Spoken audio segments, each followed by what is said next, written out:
Sometimes in sports betting, the best bet you can make is no bet at all. I'm gonna show you a game that I handicapped pretty much perfectly, that one side had an absolutely massive edge, and I gave a write-up on it saying why we're not gonna bet that edge.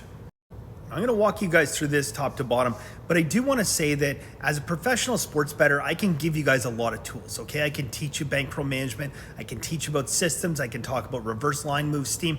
What I cannot teach people is intuition and experience, okay? That only comes from being in the trenches and doing this day in and day out for decades. So the game here in question is Carolina and Chicago, and I said this was an interesting game because very rarely will I ever cap a game where I think one team is going to outshoot another team by 10 shots. In the NHL, to cap a game and think a team's going to outshoot another team by 10 shots is almost unheard of. But that was the case of how I capped the game for Carolina-Chicago today. I looked for any way that I could possibly bet Carolina, but I just couldn't get there because at the end of the day, my worry was that this is just going to be one of these weird NHL games where one team shells the other one, getting way more shots and still loses. So let's take a look because I capped this shots on goal as being 34-23, an 11 shot advantage.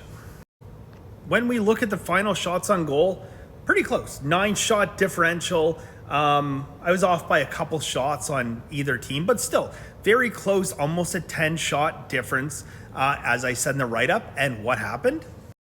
Chicago Blackhawks ended up winning the game 4-3, despite the fact they got shelled in shots. It was just one of those weird NHL games. And the whole time I'm looking at it, there was a voice in my head saying, don't do it, okay? And the reality is, guys, people ask me, do you ever bet with your gut? And my first instinct when someone says, do you bet with your gut, is to say, no, I bet with numbers and I bet with probability. But what is a gut feeling? A gut feeling as a professional sports bettor, in essence, is an unfocused amount of collected thoughts, okay? You have all these different thoughts of all this past experience, everything you've gone through in sports betting, and you can't quite figure out what that message is. That's your gut telling you, okay, something is not right here. Something is not right. Don't bet it. And I'll tell you guys, at the end of the day, you want to save yourself some money. Don't have FOMO.